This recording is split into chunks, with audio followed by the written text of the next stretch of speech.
ಇವಾಗ ತಾನೇ ಕಿತ್ಕೊಂಬಂದಿರೋ ಮಾವಿನಕಾಯಿ ಫ್ರೆಶ್ ಆಗಿದ್ದಾವೆ. ಇವನ್ನ ಕ್ಲೀನಾಗಿ ತುಂಬು ಎಲ್ಲ ತೆಗೆದುಬಿಟ್ಟು ಕ್ಲೀನಾಗಿ ತೊಳಿತೀನಿ. ತೊಳೆದು ಒರೆಸ್ಬಿಡ್ತೀನಿ. ಕ್ಲೀನಾಗಿ ನೀರಾಗಿ ಹಾಕಿ ನೆನೆಸಿ ಒರೆಸ್ಬಿಟ್ಟು ತುಂಬು ಕೂಡ ತೆಗೆದು ಆಮೇಲೆ ಒರೆಸಿದ್ದೀನಿ.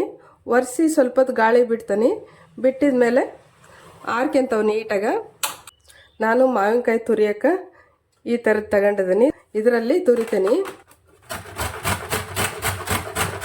ಮಾವಿನಕಾಯಿನ ತುರ್ಕೊಂಡಿದ್ದೀನಿ.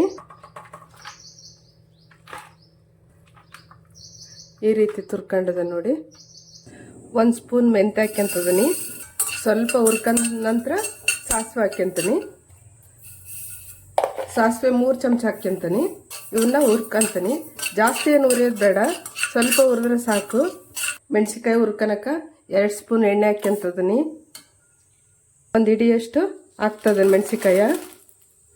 ದ್ಯಾವನೂರು ಮೆಣಸಿನ್ಕಾಯಿ ತಗೊಂಡಿದ್ದೀನಿ. ಮೆಣಸಿನ್ಕಾಯಿನ ಹುರಿದಿದ್ದೀನಿ. ಆಫ್ ಮಾಡ್ಕೊತೀನಿ.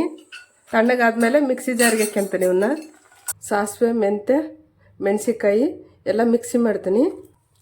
ಎಣ್ಣೆ ಹಾಕ್ಯಂತೀನಿ. ಒಂದು 4 ಸ್ಪೂನಷ್ಟು ಎಣ್ಣೆ ಕಾದಿದೆ. ಸಾಸಿವೆ ಹಾಕ್ಯಂತಿದ್ದೀನಿ. ಒಂದು ಅರ್ಧ ಸ್ಪೂನು. ಸ್ವಲ್ಪ ಹಿಂಗೆ ಹಾಕ್ತಿದ್ದೀನಿ. ಕರಿಬೇವು ಸೇರಿಸ್ತಿದ್ದೀನಿ. ತುರ್ಕೊಂಡಿರೋ ಅಂಥ ಮಾವಿನಕಾಯಿ ಇದಕ್ಕೆ ಸೇರಿಸ್ತೀನಿ. ಎಲ್ಲ ನೀಟಾಗಿ ಉಟ್ಟಾಡಬೇಕು. ಮಿಕ್ಸಿ ಮಾಡ್ಕೊಂಡಿರೋಂಥ ಮಸಾಲೆ ಹಾಕ್ತಿದ್ದೀನಿ. ಉಪ್ಪು ಸೇರಿಸ್ತಿದ್ದೀನಿ. ಅರ್ಧ ಬಟ್ಲು ಬೆಲ್ಲ ಸೇರಿಸ್ತಿದ್ದೀನಿ. ಹುಳಿ ಜಾಸ್ತಿ ಅಂಥೇಳಿ ಬೆಲ್ಲ ಬ್ಯಾಲೆನ್ಸ್ ಮಾಡ್ತೈತಿ. ಭಾಳ ಹುಳಿ ಇದ್ದರೆ ಒಂದು ಸ್ವಲ್ಪ ಜಾಸ್ತಿ ಹಾಕ್ರಿ.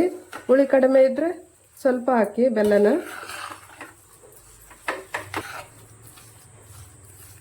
ನಾನು ಸ್ವಲ್ಪ ಹುಳಿ ಜಾಸ್ತಿ ಆಗಿದೆ ಅಂಥೇಳಿ ಬೆಲ್ಲ ಇನ್ನೊಂದು ಸ್ವಲ್ಪ ಹಾಕ್ತೀನಿ.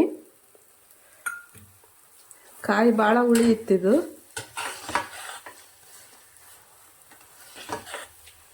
ತೊಕ್ಕು ರೆಡಿಯಾಗಿದೆ ನೋಡಿ. 5ರಿಂದ 6 ನಿಮಿಷ ಬೇಯಿಸ್ಬೇಕು. ರೆಡಿಯಾಗಿದೆ. ಇವಾಗ ಆಫ್ ಮಾಡ್ತೀನಿ. ನಾನು ಸಿಪ್ಪೆ ತೆಗೆದಿಲ್ಲ, ಏನಿಲ್ಲ, ಹಂಗೆ ತುರಿದು ಮಾಡಿದ್ದೀನಿ. ಹಾಗೇನು ಮಾಡ್ಬೋದು. ತುಂಬಾ ಚೆನ್ನಾಗಿ ಬಂದಿದೆ. ಇದಕ್ಕೆ ತುಪ್ಪ ಹಾಕ್ಯಂಡು ತಿಂದರೆ ಇನ್ನೂ ರುಚಿ ಆಕತಿ.